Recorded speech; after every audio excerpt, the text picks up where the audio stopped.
Nous sommes 3 étudiantes de Paris 13 à la recherche d'informations sur la spectroscopie Raman. Avec l'aide de Madame Lydie Guigui, nous partons à la recherche de Monsieur Raman en Inde.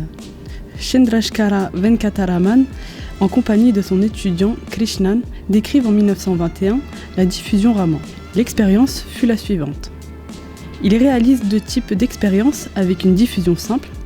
La première, le spectre de la lumière est composé de violet, bleu, vert, jaune et rouge. Raman utilise la lumière du soleil à travers un microscope et une lentille. La lumière blanche passe ensuite à travers un premier filtre violet, bleu et deuxième filtre jaune, vert, puis il poursuit son parcours à travers un échantillon liquide. À terme, on n'observe aucune longueur d'onde émise, ceci est dû au fait que toute la lumière a été absorbée. Dans la deuxième expérience, on place un premier filtre bleu-violet, puis l'échantillon et enfin un filtre jaune-vert. Logiquement, toutes les longueurs d'onde devraient être observées, comme précédemment, cependant, Raman observe une couleur. Ceci prouve que la lumière a été dépolarisée par l'échantillon liquide. Au lieu d'obtenir du jaune et du vert à la sortie de l'échantillon, qui devrait être observé par le filtre jaune-vert, on obtient d'autres longueurs d'onde, donc d'autres couleurs non absorbées et donc observables. C'est en observant de la couleur dans cette deuxième expérience que Raman découvre la diffusion dite Raman. Pour mieux comprendre la suite de la vidéo, nous allons introduire quelques définitions indispensables. Chaque onde électromagnétique est définie par sa période spatiale, notée lambda, des oscillations de l'onde en question. Le nombre d'ondes représente l'inverse de la période spatiale. Dans le spectre Raman, on observera le signal obtenu en fonction du nombre d'ondes. La période temporelle est la plus courte durée au bout de laquelle le phénomène se reproduit identique à lui-même. La fréquence temporelle, fréquence exprimée en secondes, représente l'inverse de la période temporelle en secondes moins 1. L'énergie d'un photon en joules est égale à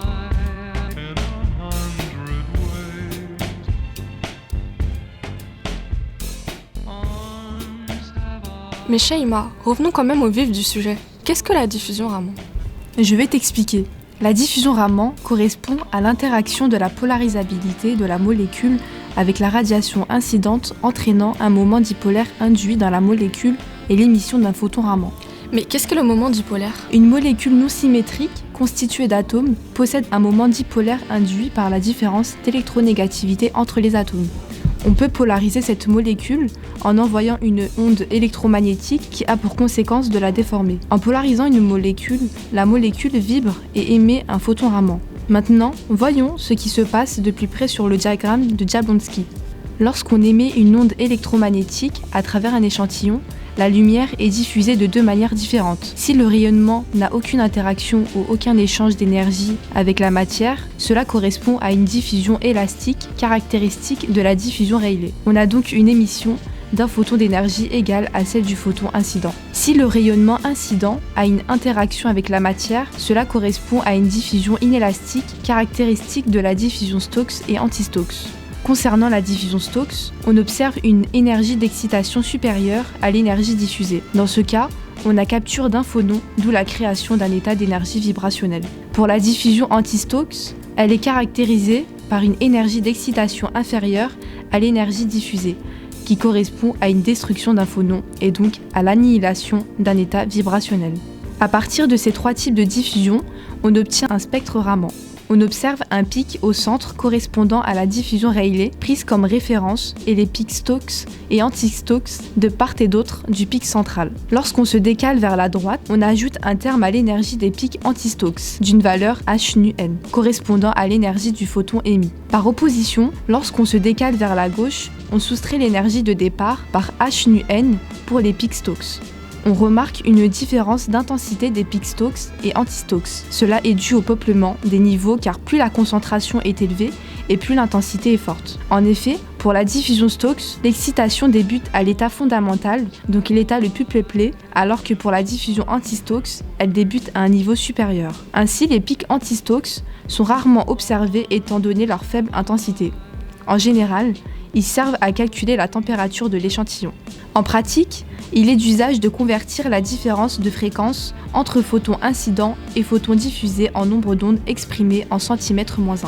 Chaque nombre d'ondes correspond à un groupement d'atomes présents dans la molécule. Ces valeurs sont répertoriées dans une table à laquelle on se réfère pour caractériser l'échantillon analysé.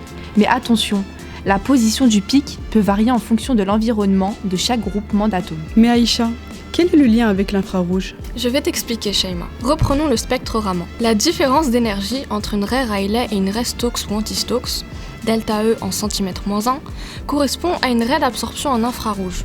Les deux spectroscopies sont donc complémentaires. La diffusion Raman a lieu dans le domaine du visible, entre 400 et 800 nanomètres, alors que l'absorption infrarouge se fait dans le domaine de l'infrarouge, donc au-delà de 800 nanomètres. On a une raie active en infrarouge lorsque le moment dipolaire de la molécule est assez fort. Quand on polarise la molécule par envoi d'une onde électromagnétique, on crée un moment dipolaire différent et on obtient une raie active en Raman. Lorsqu'on a un moment dipolaire faible dans la molécule, la polarisabilité est forte. On obtient donc une raie active en Raman et inactive en infrarouge.